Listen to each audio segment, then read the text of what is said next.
So Gemma, Hello. this incredible elephant that you designed. Yeah. Now, how did this begin? How did this start? Because I know we came to you with the script, and there were stage directions in there that Jumbo the elephant appears on stage and is a part of the circus. Yeah, and it seemed, well, it was a really daunting task because it's not easy to bring an elephant on stage, and of course you wanted a full-size, life-size, as accurately as we could do elephant. And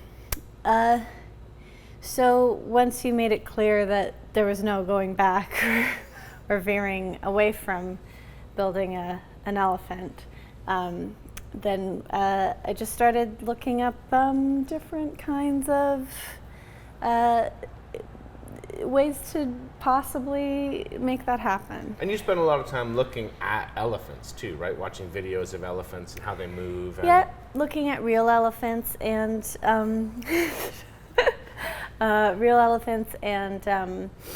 also looking at different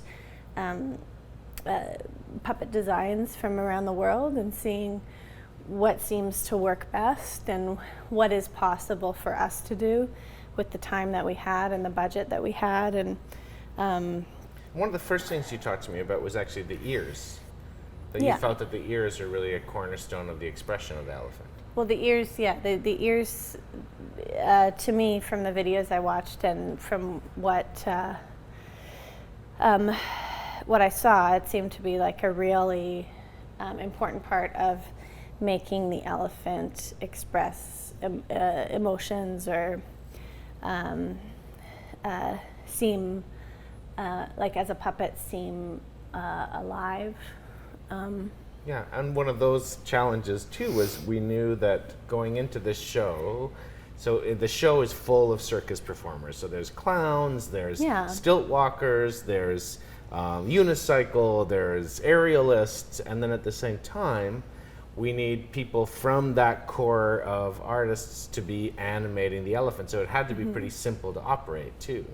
Yeah, it couldn't be, it had to be, a number of things, but it had to be lightweight so that actors could manipulate it without huge stress on their bodies. And it had to be easy to manipulate so that there wouldn't be a massive learning curve for everybody. I mean, there was still a little learning curve, but not something that would require weeks and weeks of training with it. That was just one of our parameters. So Yeah, so you kept his trunk nice and simple, the trunk's very simple, and yet still really, really expressive. very expressive.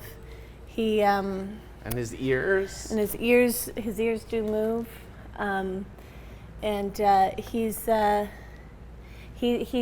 very expressive. I mean, looking at it from the audience, it does seem like he's very.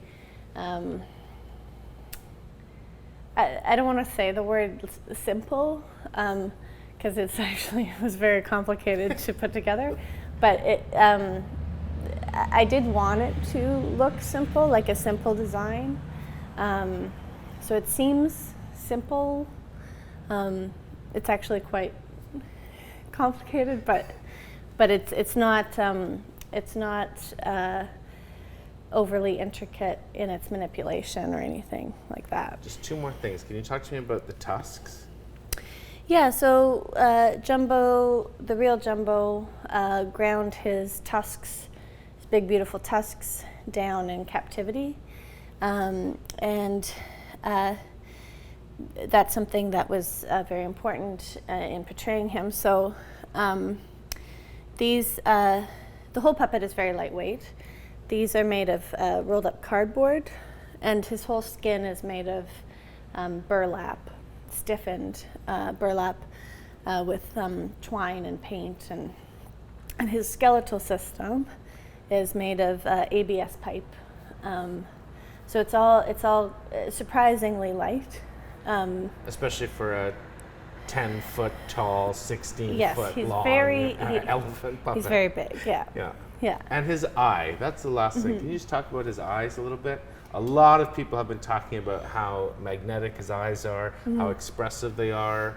Well, yeah, to me, for a lot of the work I've been starting to do, the eyes are very, very important in terms of just getting to the center of somebody. So the eyes, he does look sad. They're made of paper, and they're They're made of paper. yeah. Wow. Yeah, the paper and some paint. Yeah, the eyes, I knew what I wanted to do with the eyes, but they actually turned out to be more expressive than I had imagined. So that's worked out really well. They really read on the stage. And Yeah, they catch the light. That's incredible. Yeah. Yeah, he just really comes to life. Yeah. It's amazing, Gemma. Well, thank you, Gil.